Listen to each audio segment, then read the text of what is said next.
Impromptu speaking is when you have super limited amount of prep and then you go give a speech. So maybe you have 1 minute, maybe you have 5 minutes or 10 minutes, but you don't have multiple days. Normally when you're asked to give an impromptu speech, it's very close to when you have to give the speech. And so you don't have a lot of time to do research. You don't usually have any time to do research. Most of your content comes straight from your head. And so if you know you're going to have to give an impromptu speech, you want to take all of the stuff out of your head and put it on paper, because when you're asked to give a speech, you become stressed and it's a lot harder to recall information. So if you have it all on a sheet of paper, then you can skim the paper and get ideas for your speech right before you have to give a speech.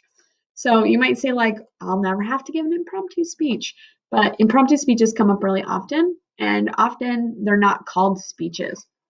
So you may be asked, like I might be asked by the principal to go give a little class on how to work Canvas to other teachers. He wants me to do it at the end of the school day, and he wants me to take 30 minutes. Like, oh, wow, that's essentially a speech. So I need to prepare for it. Say the end of the school day is in like an hour.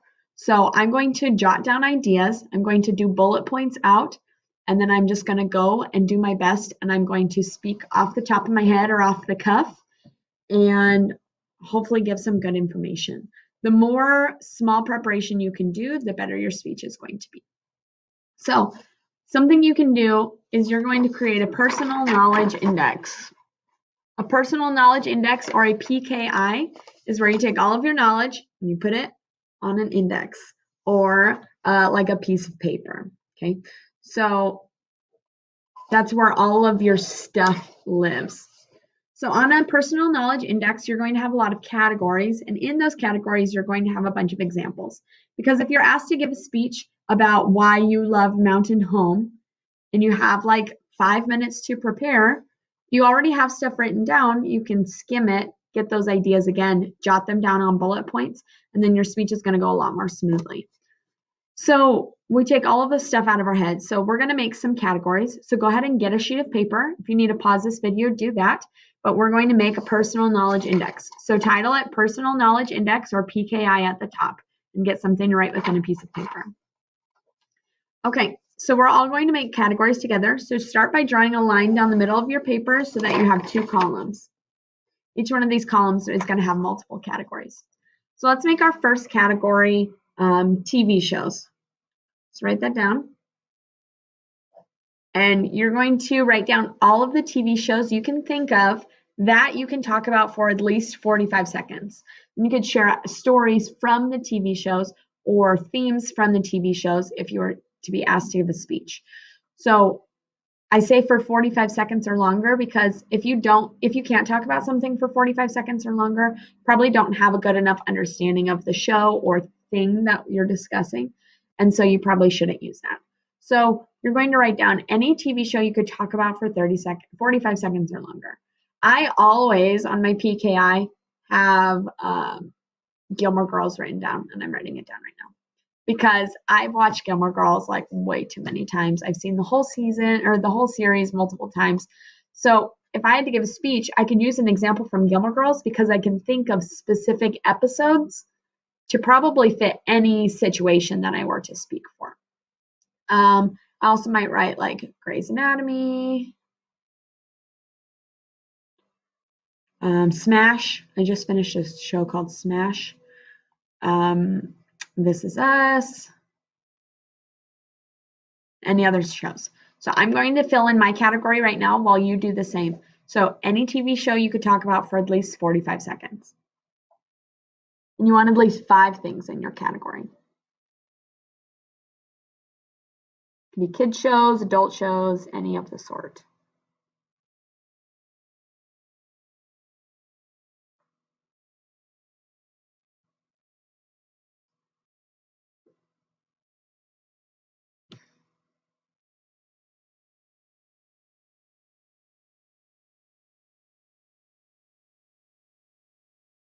Okay, so you should have at least 5 things. I have Gilmore Girls, Grey's Anatomy, Smash, This Is Us, Station 19, Supernatural, and The Rookie. So underneath my category, I'm going to leave a little bit of space in case I think of more things, and I'm going to draw a line. That's what mine looks like so far. Okay, your next category is going to be movies. Any movie you could talk about for at least 45 seconds or longer. Again, adult movies, teenager movies, children's movies, Disney movies, anything you could talk about for at least 45 seconds. At least 5 things. Go ahead and write.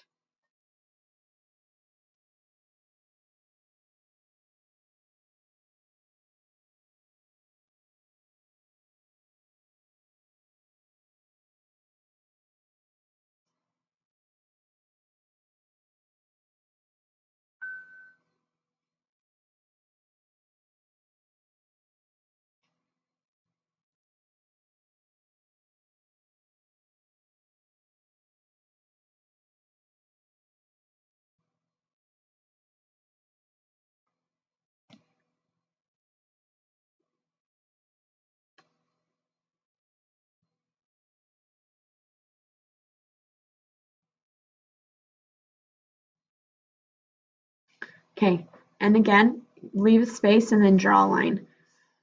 Your PKI is not supposed to all be complete today. Well, you want 5 things in each category, but you should be going back to this probably at least once a week and adding more stuff, okay? So in my movies category, I have Little Mermaid, Beauty and the Beast, Raise Your Voice, Howard, Mulan, both Mulan movies, and The Notebook. And I've left plenty of space so I can write a lot more stuff in any of the spaces.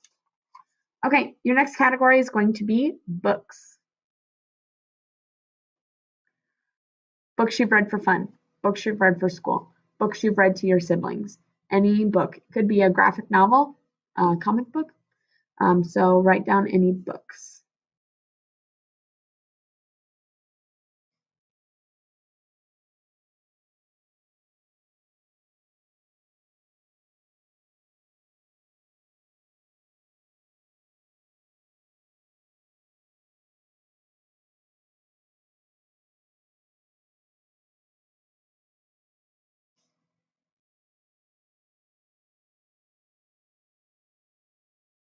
Think of any book you've read in a class.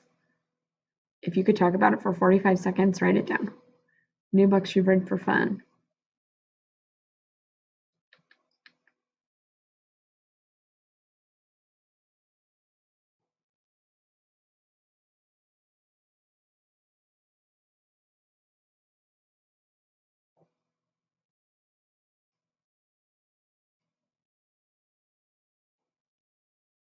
And leave space. Next category. So I commute to work every day. So I drive a lot. And so I listen to audiobooks this year. So I've read a lot of books this year, and it's really I've really enjoyed my time. So some of the books I've read this year that I wrote down: Talking with Strangers, With the Fire on High, On the Come Up, Becoming, and Dear Martin. I also wrote down a couple other books that I've read in the past: The Hate You Give, Warriors Don't Cry, and Outliers. And then I left the space. Okay, the next categories you're going to choose. So you want to choose things that you're interested in and you know a lot about, and things that have stories attached.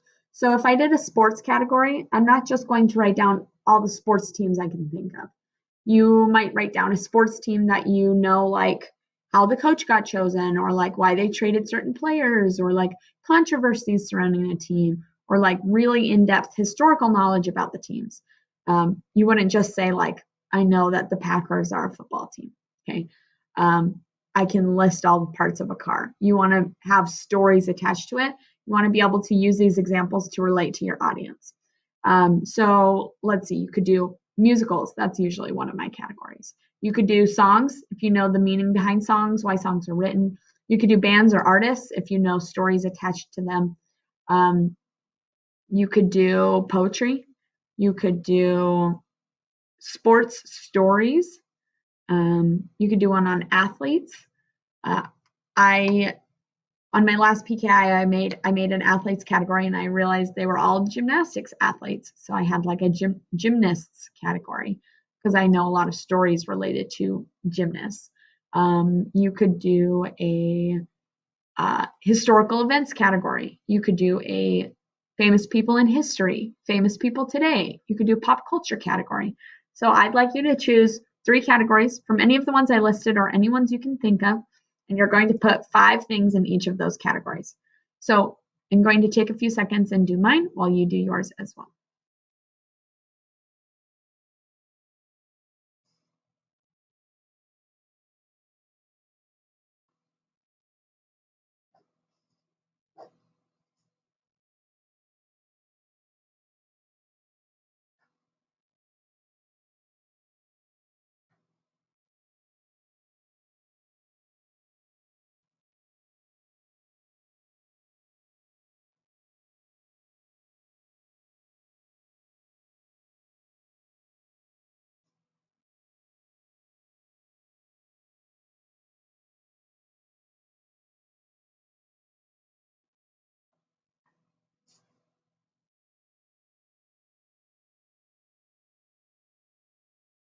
Podcast, maybe? That could be a category.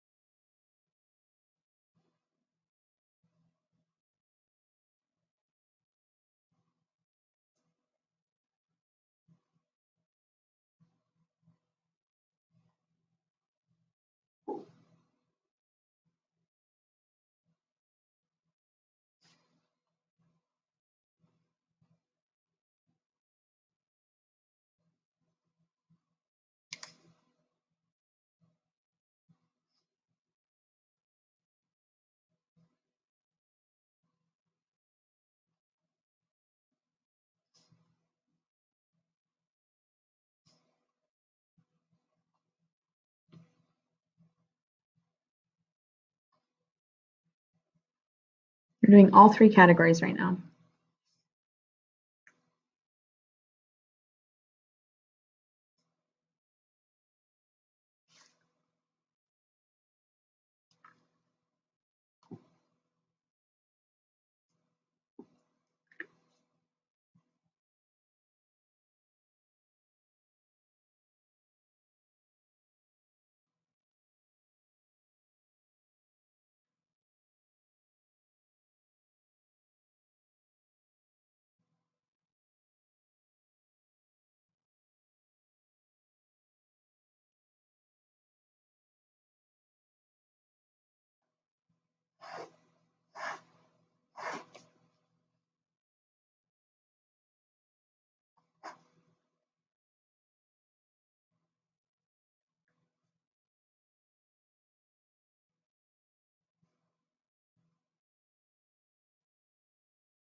All right.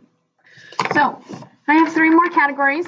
I have musicals, I have gymnasts, and I have artists, like musical artists. I also did a podcast category because I thought of those as well. So all of these things on my categories, I know I can talk about for at least 45 seconds. Maggie Nichols, she's a gymnast.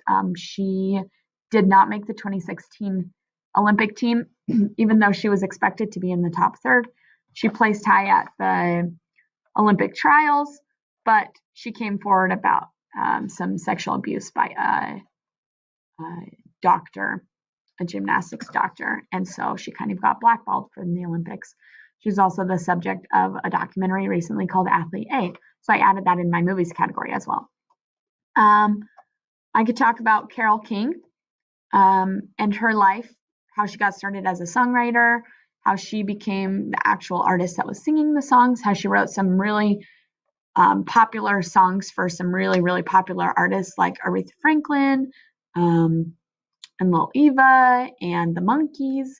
And I could also reference the musical made about her life called Beautiful, a Carole King musical. So I wrote that in my musical category. I could also talk about the Believed podcast related to Maggie Nichols's situation because it deals with that issue as well. So this is what my PKI currently looks like. There's space for other categories here and on the back. There's space to add stuff in. But your PKI should have at least 5, or you should have 6 categories at least 5 things in each category. Again, you had TV shows, movies, and books. If you couldn't fill those with 5 things, then make another category to replace that. or to have in addition to. Now that you've made your PKI, you're going to prepare a speech. So an impromptu speech, this structure is actually an event that we do for tournaments. So if you choose to do impromptu, this will be the exact structure. So in Idaho and national rules, you have 7 minutes, and you can divide that up between preparing and speaking. So most of the time you should prepare for 2 minutes and speak for 5. As you're just getting started, you can start by preparing for 3 and speaking for 4, and then ultimately make it your goal to prepare for 2 and speak for 5. Okay, so you're going to get a topic, and it will either be a word, a quotation, or a current event, and then you get a note card, and you start your timer. I usually start a stopwatch, count up, so that I can see how much time I have used so far. And then as soon as you're ready, you're going to begin right away, okay? Ask your judge, make sure they're okay and ready to begin, and then you start. You leave your timer running the entire time so that you can see when you reach your 7 minutes. So I have prepared an impromptu. Before going into your impromptu round, you skim through your PKI. I read through it, I review it, and then I put it away. You cannot use notes when preparing for an impromptu speech in competition. So I review my notes before I go into my competition room. But I do bring blank note cards to write notes on. As you're starting out an impromptu, you can use notes. As you become more advanced, you should put your notes away and try to do it all from memory. Okay. So I just took the last 2 minutes preparing this speech. My topic I was given is stand up. That's the entire topic, okay? So I'm going to give a little practice speech for you. Because most of our tournaments will be online this year, we're going to actually practice sitting down.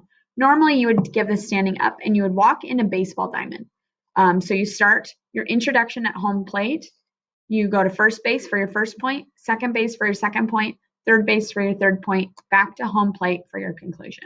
So you walk in a diamond. By doing that, it gives you purposeful movements, so you're less likely to have like nervous movements, like fidgets and rocking and stuff, and it helps your judge to remember where you're at. So instead of walking, I'm going to use my hands to gesture. So it might be mirrored a little bit through our recording, but when I give my preview of my points, I'm going to do it in this structure.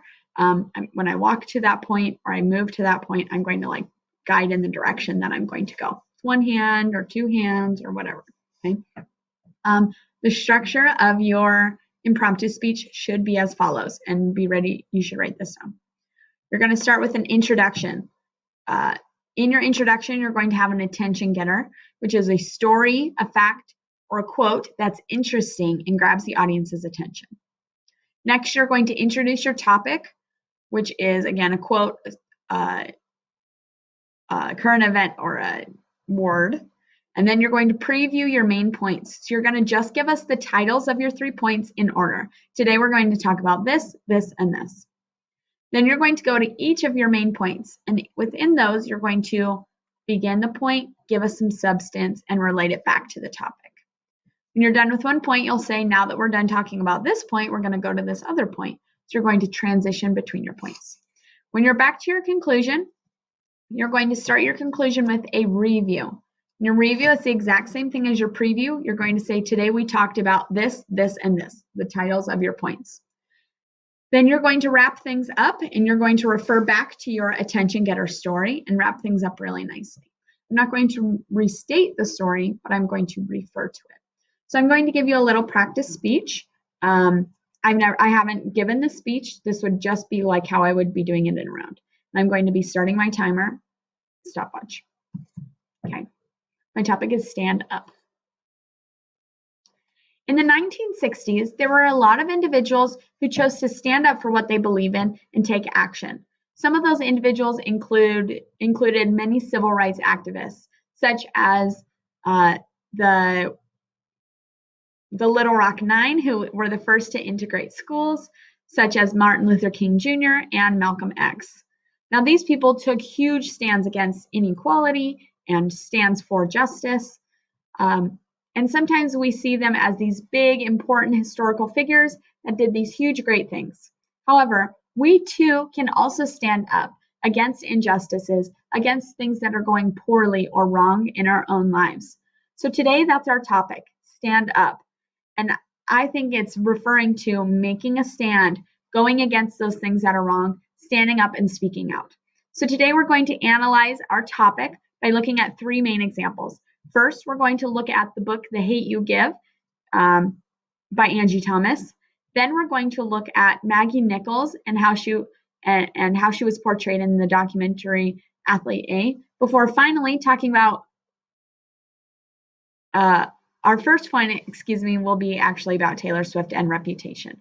So we'll talk about Taylor Swift, The Hate U Give, and Maggie Nichols. All right, first off, let's talk about my favorite artist, Taylor Swift. Taylor Swift has been around for music for almost 15 years. She started out as a young 15-year-old country singer and has blown up in popularity and is now a global phenomenon. However, Taylor Swift has had her share of bumpy pieces in the road. At one point in her career, she was having huge bullies bully her and try to get her to stop doing what she loves, stop doing music. These bullies were Kanye West and Kim Kardashian. They made edited tapes and videos showing things that Taylor Swift did not say, editing her words, also making her look like she was a bad person.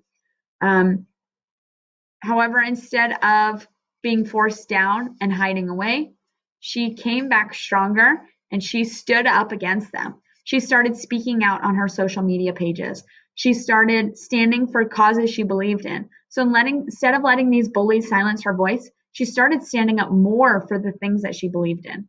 She also took that experience and stood up to those bullies by owning a tool that they used against her. And that tool was the snake emoji. Kim Kardashian would use that snake emoji, and so would her followers, to spam Taylor Swift and to make her feel less like their intention was to make her feel like a snake. So instead, Taylor decided to own that. She stood up by owning this symbol, and her album was called Reputation, and her main symbol for it was a snake. Her entire concert, which is now filmed on Netflix, had huge snakes in the stadium, and she owned that symbol, showing that these people can't tear her down. She's going to stand up against them and own it instead. Next, let's talk about the book The Hate U Give by Angie Thomas. In this book, we see young Star who sees her friend get shot by the police when he is unarmed.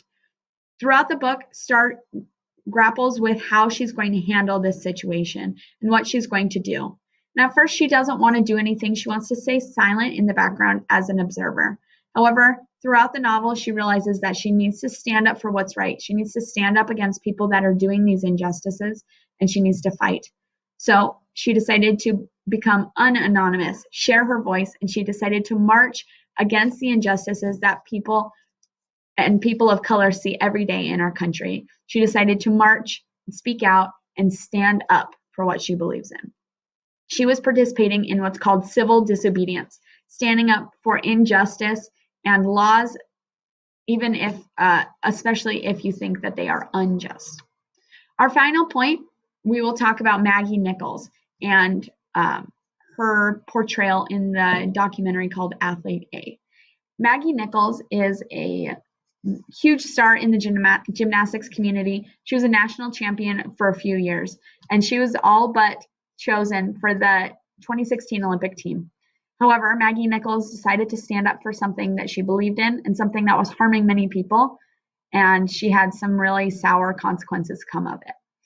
An Olympic team doctor named Larry Nassar was, for 20 years, had been abusing gymnast girls during therapy.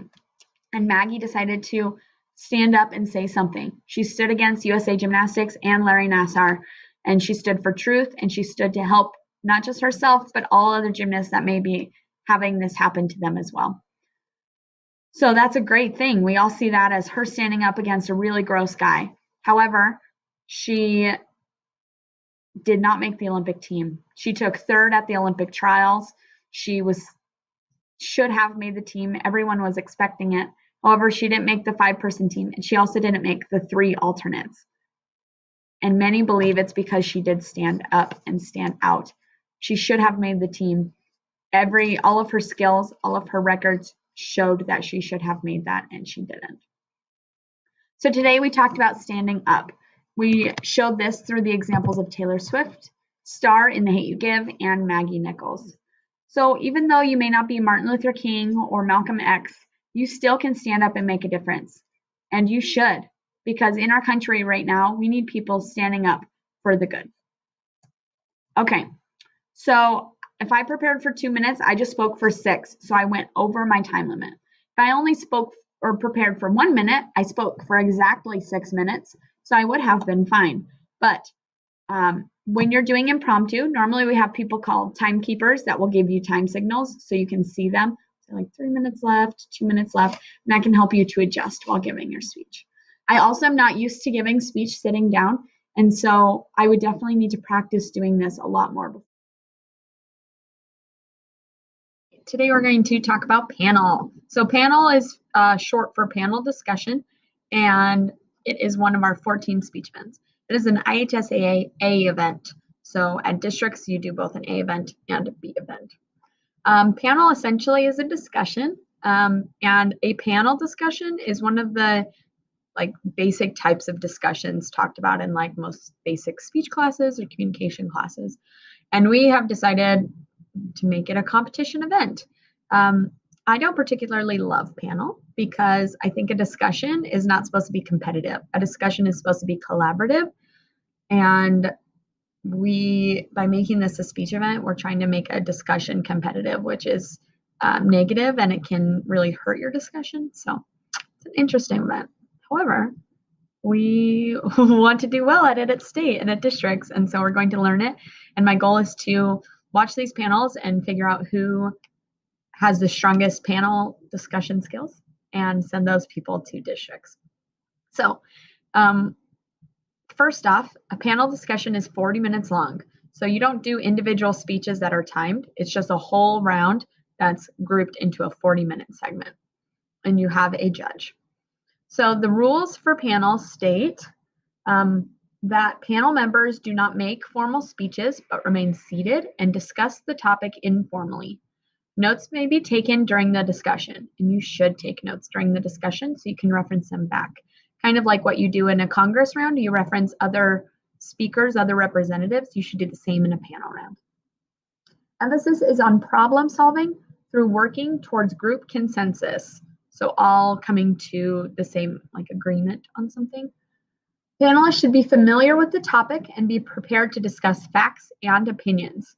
Contestants may bring a pen or pencil and research, which is limited to 1 page, one-sided, 8.5 by 11 to the round. So you're allowed to bring 1 page of notes.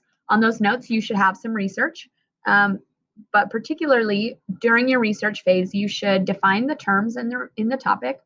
You should figure out what types of problems are associated with this topic, ways to solve that, maybe some benefits or drawbacks of your topic or both sides of the topic, and examples. So examples coming from other schools that have tried to do this topic or places in the world that have tried this. Examples are really good, especially if you can have new and unique examples that other people don't bring up. That's going to make you stand apart. So in panel, you're given topics, and every round you have a different topic, and you get those topics before the tournament. So our topics will be the same for both districts and state. The rules state that a list of topics will be collected from coaches at the Fall ISATA conference that will encompass topics tournaments will use throughout the season. Additionally, 5 topics to be used only for district and state tournaments will be selected and voted on by the IHSAA for the ISATA members prior to these tournaments. So we have 5 topics that you will research and do for districts, and I will post them below. Topics range really anywhere from doing Idaho's youth should find ways to combat bullying. That could be a topic, and you need to talk about it for 40 minutes. And so there's a lot of different aspects to that topic you need to discuss and get to the bottom of. So a couple things to note while doing panel. The first is you need to have organization. Organization is key in panel. So you don't just talk about the topic. You organize the topic at the beginning of the round, and then you go that way. So At the beginning of the round, we might say, we should organize this round by first talking about all of the problems associated with this topic, then all of the solutions, and then ways that we can like take it outside of this round. I don't know. Or you can say we're going to define terms and then talk about the problems and then talk about the solutions. Or you can say, let's talk about what this topic is. Let's like define it as a whole point. And then we can talk about benefits and drawbacks to doing this. So at the beginning of the round, you all need to agree upon how you're going to organize the round. And then it's really important that you stick with that organization. So I would never be like, this is a problem. This is how to fix it right away. I'm going to do this as a problem, and this is also a problem, and this is also a problem. And when all the problems are done, then I'm going to talk about the solutions. So it's really important that you stick to that organization. The next thing is you really do look good to your judges if you can bring up new ideas. If you are not just repeating what other people are saying, but you're bringing new ideas that are helping to further the discussion, continue it, and make it stronger. You can bring new examples, information that's important, that matters to us. That will be what matters. Additionally, one of the ways you win at panel is becoming the leader of the group. So there's usually 6 people, and you sit in a semicircle so that you can kind of see everyone, and then the judge sits in front of you so they can see everyone as well. And you're talking to your fellow panelists, but you do want to also make some eye contact with your judge occasionally. You all start with what's called an opening statement. Your opening statement is going to be maybe 30 seconds, maybe a minute. And in that, you're going to say things you're looking forward to in the topic, why you think we're discussing the topic, ways in which you think we should organize the round, and any other additional details. A lot of times in this opening statement, people get caught up in like old procedures of panel. So they'll say, we should do the pen rule. And that's all they talk about. The pen rule is where people like raise a pen if they want to talk. That doesn't matter. Like, that's not what the opening statement is for.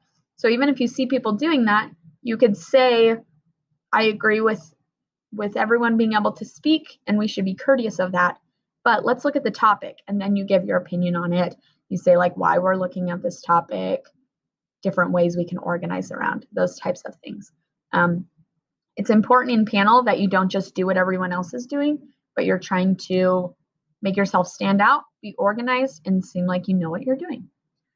The last thing you want to do is you want to make eye contact, and you want to reference your fellow panelists by name. So I'd say, thanks, Allie, or like, I agree with John's point when he talked about blah, blah, blah. So I'm making eye contact, I'm referring to them by name, and I'm also like looking at my judge occasionally so that I'm connecting with them as well. So before the round starts, it's important to write down everyone's name on your sheet of paper. You could draw your semicircle and place everyone on the semicircle with their name, how they're sitting, so you remember everyone's name and you don't get it incorrect. It's important that you also get their pronouns correct. So when you ask their name, you can make sure to ask their pronouns as well. It's just a sign of respect by calling somebody by their pronouns. And that's also a way that we follow the NSDA honor code. Okay, so there's some like information about panel. So this is kind of how panel round will work. You'll go into the round, you'll move your desks into a semicircle in a normal non-COVID year. And then you will ask everyone's name, get their pronouns, and then when the judge is ready, they'll start with opening statements. So normally they'd start with one side of the semicircle and go in order with opening statements. And again, those opening statements really give your position on the topic, introduce you to the rest of the group, etc. So they'll do your opening statements, and once opening statements are done, then you want to establish the organization of the round. Take notes on what everyone says so that you can incorporate those things. If you could be the first one to speak and to set that organization, that's going to make you start to stand out as a leader. So Johnny's finishing his closing statement. Finishes, and I would say, all right, thank you for that statement. Thank you, everyone. I'm hoping we can set some organization before we get started. So-and-so said they wanted to organize it this way, but this person said they wanted to organize it this way. Does anyone else have any other opinion on that? And then we would go, we'd set our organization, and then we would say, okay, let's talk about the problems. And then we'd all start to talk about the problems. As soon as they're exhausted, or as soon as maybe time is running short for that segment, then you can move on. So if you have 2 organizational points, plus your opening and closing statements, each of your points should be about 15 minutes long. And then opening and closing statements take like 5 minutes each. If you have 3 points, then each point would take about 10 minutes long, and then opening and closing statements take about 10 minutes each. So paying attention to the time will also help you to help move your group in the right direction. In our COVID year, you'll all show up on the screen. Make sure that you still say your name and your pronouns. You might want to consider like having a name tag, or like putting a nameplate down or something so that everyone can see your name the whole time. But I think as long as you get names and you know who is who, then you should be fine. And then with COVID, because we're online, it's especially important that you're not talking over each other, because then we can't hear anyone. And so making sure that you are being really courteous as to when you're speaking. Maybe that means at the beginning you need to set up a system so you don't do that. So maybe it means raising your piece of paper when you want to speak, or creating a name tag, kind of like we do in Congress, so that you don't talk over each other. But those procedures should be established at the beginning of the round after your opening statements. And then it's about being courteous, being a leader, being professional, but bringing up new and unique points and furthering the conversation. So radio is a limited prep event, which means it's not fully memorized and it's different from round to round. So in radio broadcasting, you are a radio show host for like a talk news radio station, or for a small segment of the radio that could be like between music or something. So you're a radio host, and if you think about radio hosts, they're all like big personalities. So that's what you are in radio. Usually you have a theme of your radio show, and then you kind of follow that theme throughout. In radio, normal radio on the radio station, they have really strict time limits. They have to speak for a certain amount, and then their song starts automatically. So they have to really time things well, which is a portion of this speech event. So radio broadcasting, the time limit is 5.5 to 6 minutes. And make sure you're taking notes on this because you're going to do a radio. So radio is 5.5 to 6 minutes, and you can't go under and you can't go over. So you're able to use a timer and have it next to you. The cool thing about radio broadcasting is radio is supposed to be about your voice, right? That you just listen to somebody on the radio. So you actually face away from your judge in radio broadcasting, and you don't stand up, you sit at a desk because they're just supposed to listen. So you're able to have your notes and your timer out in front of you so that you can make sure that you're in time and you're saying everything you need to. One of the fun parts about radio is you get to make an original commercial. So this can be on a real product, it can be on a fake product that you make up. I had somebody do a really fun commercial about hydrogen to oxygen, or H2O, or water. And so they made this whole commercial about how it's pure and 100% no additives and will help you live, and it was really funny. I've also seen people do commercials on like real products like M&Ms or something. Oftentimes they'll fit their commercial with their theme of their radio station. So if your radio station is all about cowboys radio, so people that own ranches and stuff, or ranchers radio, your commercial probably isn't going to be on like lipstick. It's probably going to be on something like a cattle brander, or a thing that you put on your horse. And so it's going to relate to your radio theme. You write this commercial, it has to be original. You can't take the script of an already created commercial. So you write this, and it's word for word, and you get to bring it into your radio round. So the only thing that stays the same from each radio round is your theme and your commercial. Then, before each round, you have 30 minutes to prepare. And at the start of your preparation time, they give you a stack of articles, and you get to choose 3 of the articles from that during your 30 minutes of preparation, and you're going to use those 3 articles in your radio. So you're going to take the articles and you're going to highlight them down like you would an evidence card. So you're going to choose what to read, and then you would only read the highlighted stuff during your radio because you have about a minute per news story. And if you read just a news article, it's going to take you way longer than a minute. So you want to choose the best stuff, highlight it, and a lot of times people bring like scissors or tape into a radio round if they have physical materials, because they can tape it to a new sheet of paper to make it a little bit easier to manage during the radio. So this is the structure that you definitely need to know and write down for a radio. You start your timer, and then you start with a call sign. A call sign is like how you open a radio show. Thanks for listening to the morning show. This is Brad and Tara on your Z103 morning. That's a call sign. Or, that was a great show. Thanks for tuning in to 5WP radio. Or, it's a beautiful day in America. Thanks for listening to 1776 America Radio. All America, all the time. Something like that. That's a call sign. You need to give your radio station a name. And then you're going to go to your first story. You're going to talk about it. And it's going to be a story. You never want to call it an article, because when you say news out loud, it's a story. When you read news, it's an article. You go to your first story. You can talk about it a little bit after, but your news story should take about a minute.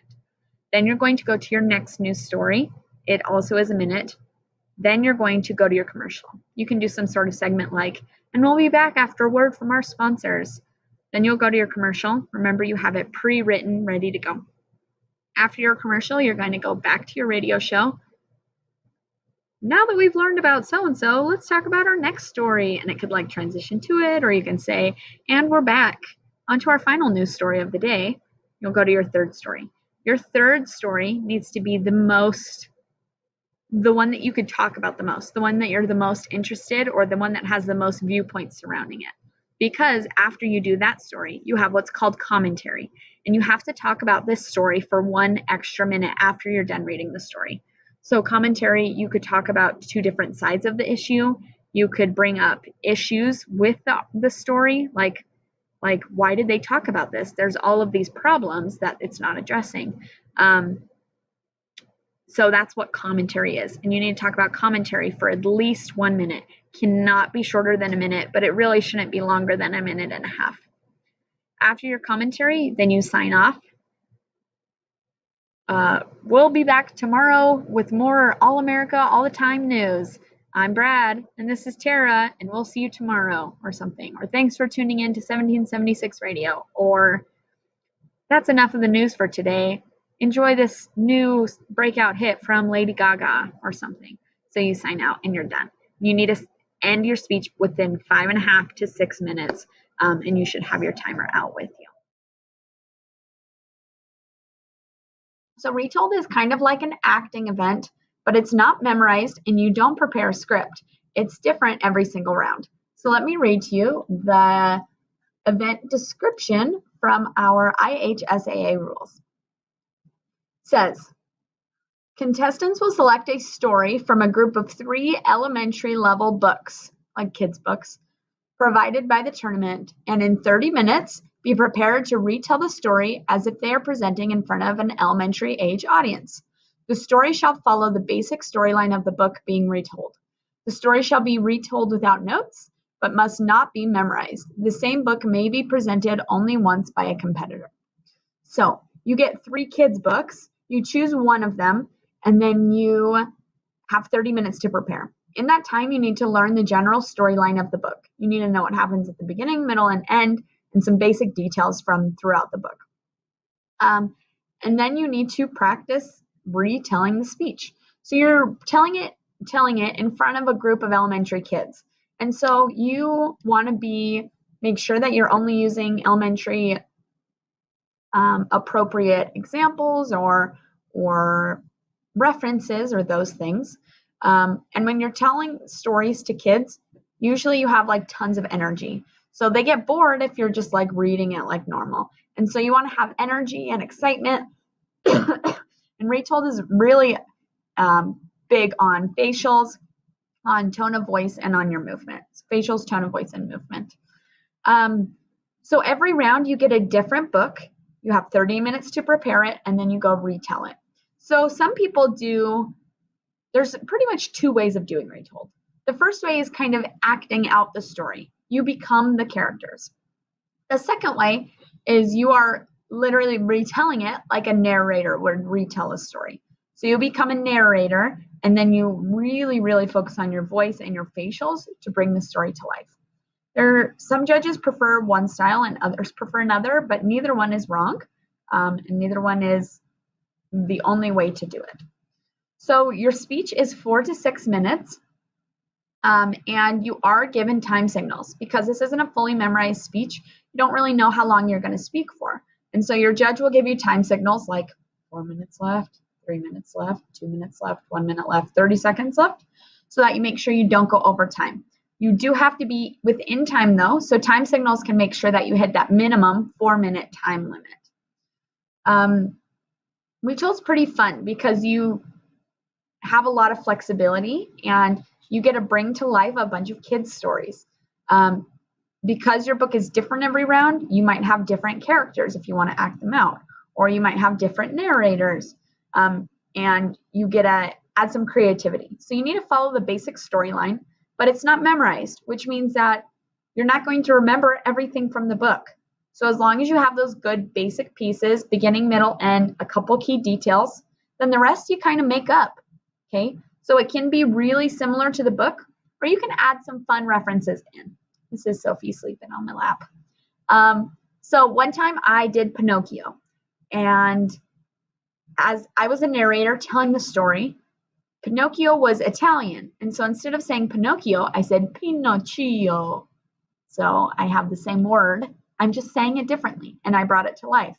I was describing what Pinocchio looked like, and I said he had apple-bottom jeans and boots with the fur. If you don't know, that's a song reference. It was very popular when I did this retold. And so adding fun details like that are fun, appropriate, references and jokes and things to bring your piece to life. So with our COVID online tournaments, you're not going to physically get a book, but they will send you 3 PDFs of books, and you'll use those PDFs to prepare your retold. During prep time, you usually are in what's called a draw room. You can't get help from other people, but your prep time is all for you. So when I get in my prep time, I normally will go get my book, choose within a minute, choose which book I want to do, and I go back to my table. I read the book and I chart its storyline, like you chart a story in English. Rising action, climax, falling action, resolution. I'll chart that, make sure that I know those key details. Maybe 5 minutes later, I'll go stand, face a wall so that nobody is watching me, and I am just going to practice. Try to do it full out. I'm going to time myself, maybe put my phone on my timer and put it in my pocket, and I'm just going to go for it. Okay? And the more you practice, the better your retold's going to get. And again, it's not memorized. You don't memorize the text. We are going to talk about extemp speaking or extemporaneous speaking and how to do it, what it is, and kind of how to prepare for it. So extemporaneous speaking is a speech event where you have 30 minutes to prepare it, and you prepare an answer to a current event question. You are allowed to research this, but it is a 7-minute maximum speech where you pretty much give the answer to a question. So in extemporaneous speaking, we have United States topics and international topics or world topics, and you get to choose which one of those you compete in. In Idaho, you will tell your draw room person or whoever gives you the topics if you want to do US or international. At national qualifiers or NSDA nationals, you will compete only against the people who do US or international, and we can put students in both of those events. So for extemp, you practice by learning about current events, learning about other things to use as attention getters, and then you go to the tournament. At the tournament, you'll go to the draw room, which is the same for like radio or retold. So you go in a room, and there's an adult, usually it's like a coach or an assistant coach who is in charge. You will tell them your code, who you are, and then they will mark you down, and then they will call up speakers by their speaker order. So they'll say first speakers. If you are first in your room, you will go up to the table. And then they will either show you your topics or give you a slip of paper. Now, you will choose only the US or the international ones based off of the event you chose. Now, some of the topics for United States include topics like, can the United States anticipate an increase in unionization in the coming decade? Or has the GOP of today distanced itself from the legacy of Ronald Reagan? Or what can social media companies do to limit the influence of AI on the 2024 election? Or what steps can the government take to reduce the amount of food that is going into landfills? So those are US topics. If you choose US extemp, you need to be aware of topics that are polarizing or too political. Now, by doing extemp, I would always suggest staying away from the really, really political topics because you don't know if your judge is a Republican, a Democrat, or somewhere in between. And so you never want to say something that they might disagree with personally or politically. And so it's always better to choose topics that are not those super political ones, like Donald Trump or Joe Biden, things like abortion. Those are things that I always say, don't choose those topics because you never know who your judge is going to be. But choosing topics that are less polarizing that you can find good research on for US topics. Now, if you choose international, anything else in the world is fair game. So at some tournaments, they will say round 1 is all about Africa topics and round 2 is all about Asia topics. So they'll give you a topic area. So some of the questions for international could be, will the war between Israel and Hamas bring down the Netanyahu government? Can Justin Trudeau overcome growing criticism to get reelected? Is China's economy facing the threat of deflation? Or what steps can India take to improve its efforts against air pollution? Or what would be necessary to revive a two-state solution for Israel and Palestine? So usually with international topics, you know less about them because there's a ton of topics that can be covered. So you have to spend a little bit of your prep time learning more about them. But a plus to international topics is your judge probably doesn't know as much about that topic. So you more get to teach them about it instead of have to kind of navigate around their personal or political opinions on something.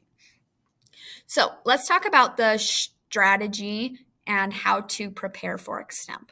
So before your tournament, you want to read up on the news. You want to know kind of general things that are going on. You want to know as much as you can about the world happenings or the US happenings so you can spend less of your prep time when you get a question learning about the topic and more of it preparing a great speech.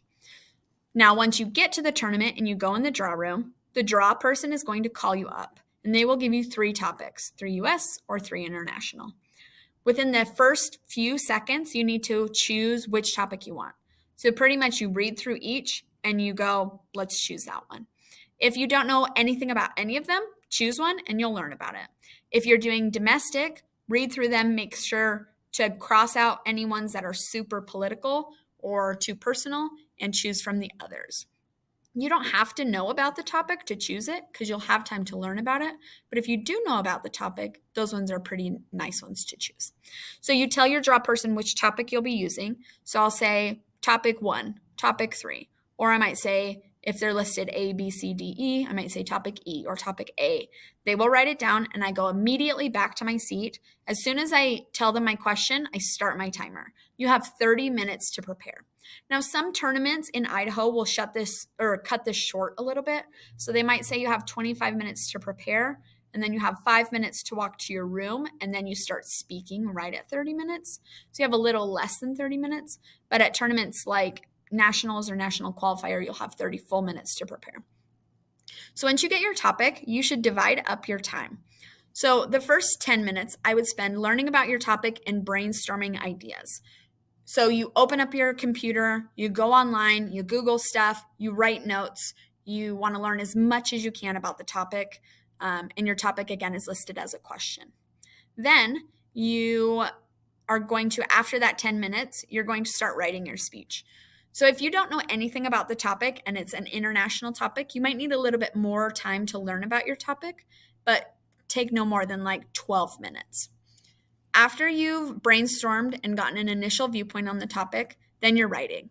And you're not writing this word for word. You're going to write it in an outline format with phrases. So I would get out a notebook or note cards and write down each piece. Now, the different pieces you want to include in a good extemp. Your introduction should start with an attention getter. And that should not just be you talking about the topic. A lot of people make that mistake in extemp. They'll start right about talking about the topic, and that is a fatal flaw because it doesn't grab our attention. Talk about a movie, a story, a book, some current event that's like fun or engaging, something you saw on social media.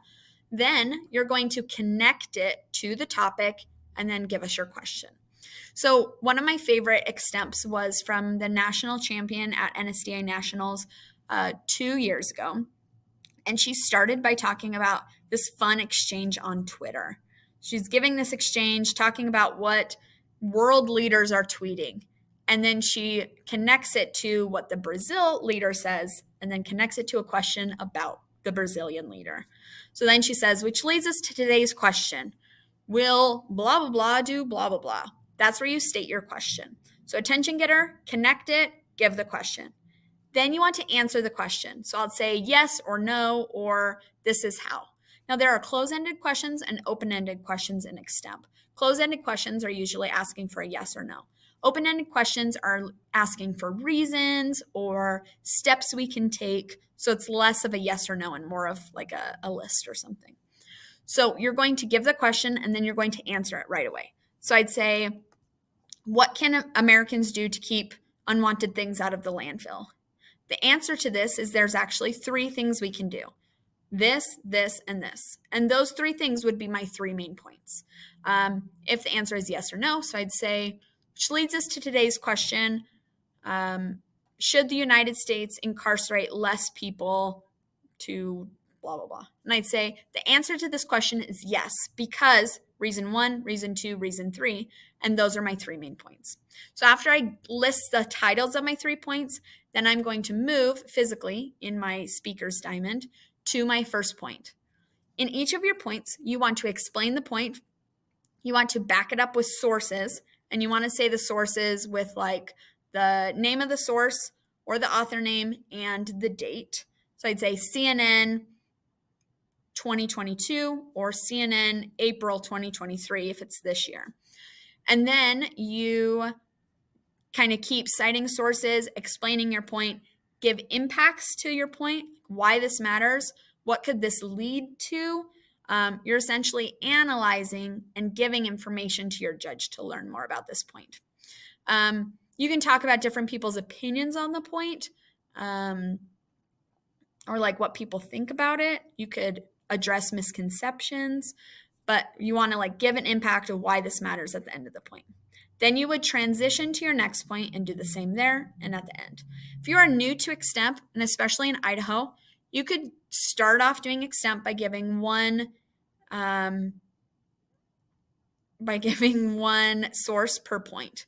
But overall, you want to try to give multiple sources per point. Excellent extemp speakers can do like 3 sources per point, but that's a hard skill and it takes a lot of practice. Now, once your 3 points are done, you're going to physically move back to your middle and you're going to give your conclusion. You're going to say, so today we looked at the question, state the question, and we answered it by saying blank. There's your answer. You're going to give your 3 points, what your 3 reasons were, or your 3, whatever they are. And then you want to refer back to your attention-getting story or fun thing you did and wrap up your speech really nicely. There are some things on how to help you stand out in extemp. First, having a really engaging attention getter where you can really draw your audience in. You can then use that to transition between your points and re-engage us, give us something that's not current events, and then you end your speech in a really engaging way as well. The second thing is using humor. So that same speaker that I was talking about earlier, she was really good at using humor, and her transitions between her points were jokes. And so they were really fun and lighthearted, and it kept us engaged instead of like getting bored by talking about politics.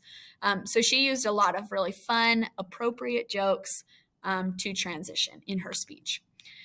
A tip is if you're brand new to Extemp, I would suggest using a note card during your speeches for the first 1 to 2 tournaments. This will help you to learn the event, get practice citing sources, following the correct structure, and then after that, don't use your note card. So if you use a note card in Extemp during your actual speech, you lose 1 rank. And so you don't want to lose a rank if possible, but for the first 2 tournaments, I'd highly suggest doing that so that you can practice correctly. Just realized we didn't finish talking about how to prepare. So after you have done your background, then you're going to write your speech in that outline structure that I just went over. And as soon as you've done that, do that for like 5 to 10 minutes, then you want to get up and practice.